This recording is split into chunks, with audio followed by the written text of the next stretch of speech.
मुलींनो, आज तुम्ही कॉलेजला जाता, नोकरी करतात आणि स्वतःचा निर्णय स्वतः घेतात.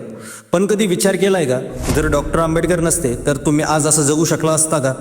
नाही, कारण मनुस्मृतीच्या काळात तुमचं आयुष्य गुलामगिरीपेक्षाही वाईट होतं.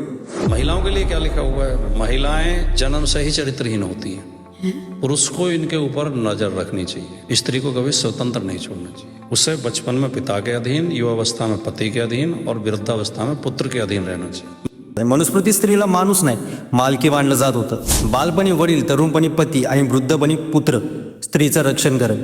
स्त्रीला कधी स्वातंत्र्य मिळू नये. स्त्रियांना स्वातंत्र्य हवं असतं, पण त्यांना ते देणं योग्य नाही. त्याचं रक्षण करायचं म्हणजेच त्यांना अधीन ठेवायचं. स्त्रियांना धर्माचं ज्ञान नाही, त्यांना संस्कार करण्याचा अधिकार नाही. त्या शूद्राप्रमाणेच आहेत आणि त्यांना कामात गुंतून ठेवावं. म्हणजेच मनुस्मृतीनं स्त्रीचं आयुष्य ठरवलं होतं. कोणाच्या तरी अधीन राहणं, स्वतःचा निर्णय नाही, स्वतःचा हक्क नाही आणि स्वतःचा आवाज नाही. पण मग उगवले भारतरत्न डॉक्टर बाबासाहेब आंबेडकर, ज्यांनी या अन्यायाला थेट आव्हान दिलं.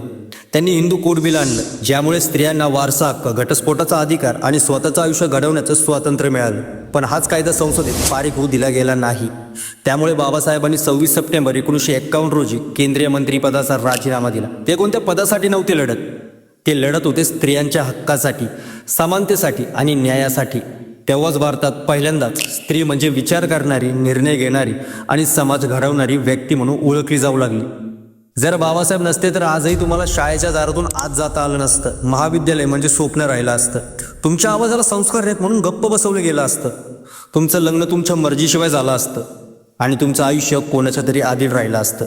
आज तुम्ही जो मोबाईल वापरता, ज्या नावाने डिग्री घेता, ते सर्व संविधानामुळे शक्य झालं आहे. मुलीनं, तुम्ही डॉक्टर आंबेडकरांचं स्वप्नाचं उत्तर आहात.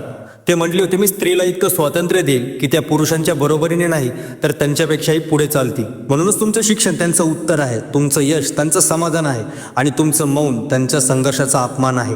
मनुस्मृतीने तुम्हाला झाकून ठेवलं होतं, पण डॉक्टर बाबासाहेब आंबेडकरांनी तुम्हाला आकाश दिलं. म्हणून आजच्या मुलींना मी सांगतो, बाबासाहेबांनी दिलेलं स्वातंत्र्य ही भेट नाही, तो तुमचा हक्क आहे.